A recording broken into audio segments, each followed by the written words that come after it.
So at last, we're ready to cover the final topic in our PrimeCheckApp case study.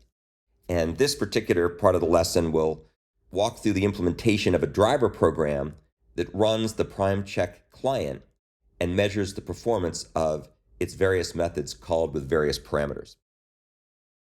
So you can find this particular implementation at the link in my GitHub repository at the bottom of the slide.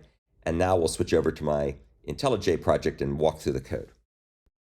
So here we are in my IntelliJ project.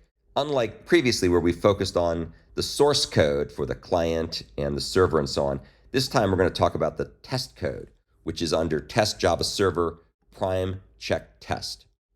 And this particular class will test the PrimeCheck client and demonstrate its ability to communicate with the PrimeCheck controller using the various Spring Web MVC features we've been discussing.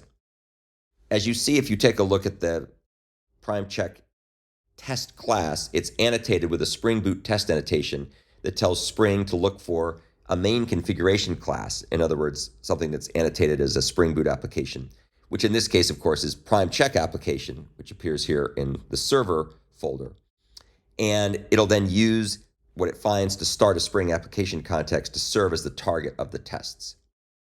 So over here, we then have a context configuration annotation that defines the class level metadata that Spring uses to determine how to load and configure an application context to actually perform the integration test like the one we're going to do here. And in this case, we want to make sure that the PrimeCheck client class and the components class are loaded. So let's take a look at the fields that are defined in PrimeCheck test. The first field is called test client, and its type is PrimeCheck client. And as you can see, it's auto-wired, which tells Spring to use its dependency injection features to connect an instance of PrimeCheck client to the PrimeCheck test object that it creates. And that way we can get them connected and we can have this test driver run the client methods. We have another method down here, or rather another field that emulates the command line arguments for the tests. We don't actually have command line here because it's test, but we're going to basically disable debugging messages for this run, and we're going to generate and test 500 random large integer objects. Here's the main entry point into this test. It's annotated with the test annotation, and this is the run test method. And it goes ahead and first initializes the option singleton to illustrate we don't want debugging and we want 500 random numbers. The next thing we do is we actually generate those 500 random numbers. And the way we do that is by using the random object with the ints factory method that creates a stream of, in this case, 500 random ints, because that's what the option singleton's count is. And then we generate very large numbers from integer max value minus, in this case, 500, up to max value, which are very large.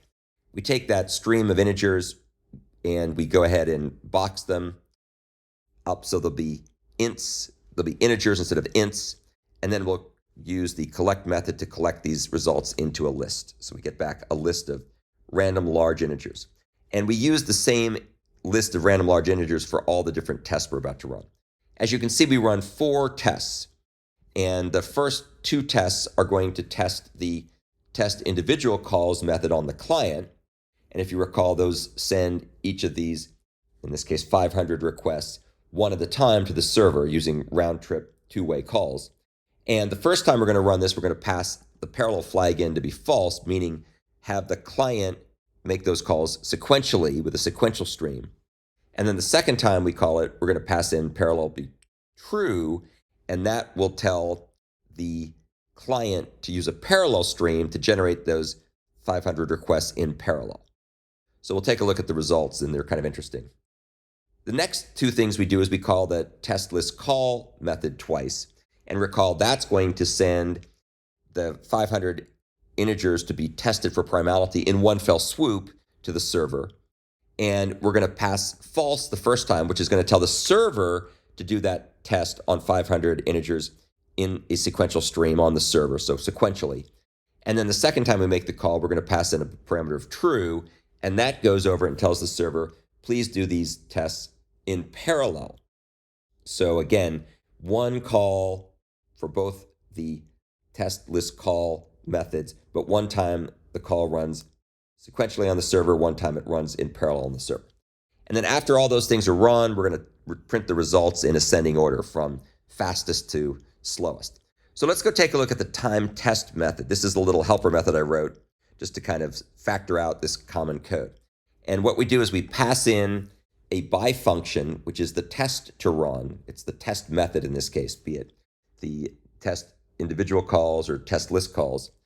And we pass in the list of prime candidates, pass in the Boolean flag, pass in the name of the test so we can print it out nicely at the end.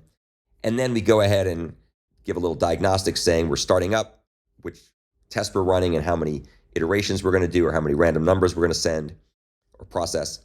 And then we go ahead and we call the run timer time run method. And this is a little helper class I wrote that I use for a lot of my timing tests, which, as you can see, takes a supplier and a test name. It starts the timer, which just records the time in nanoseconds. Then it calls the get method on the supplier, which in this case is going to run the test. When that returns a result, we stop the timing, which, as you can see, just takes a snapshot of the current time. And it's going to store it as microseconds. And then we store the results of the execution time into the results map, which is a map, as you can see here, that maps the name of the test we're running to the amount of time the test took to run. So that gets stuck into the map, and we're going to use that later to print the results out and demonstrate which ones ran fastest. So we call time run, and then that calls run test, and that's, of course, going to be either the timing, the individual calls or the list calls. Those are what are passed in here, as you can see.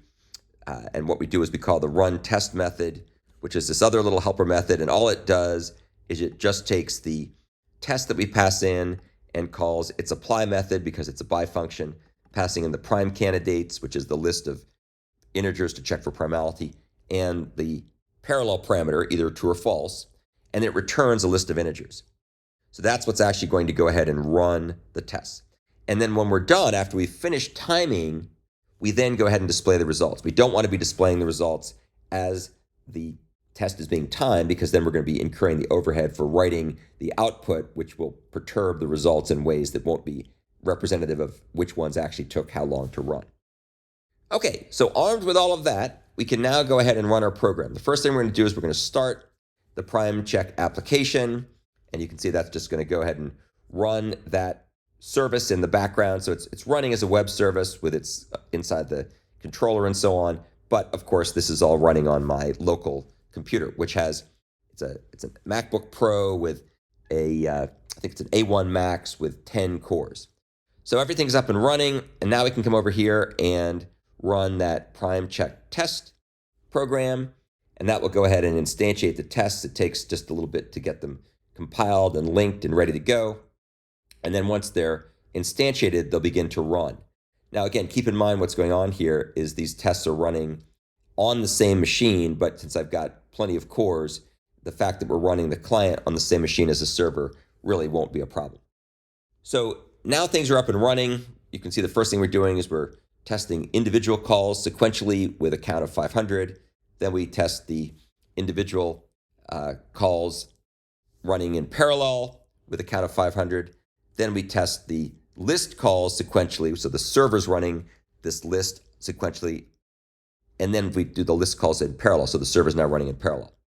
And the results are pretty much what I would expect. As you can see here, the list call parallel is the fastest because it's sending everything over in one fell swoop to the server, which then runs in parallel.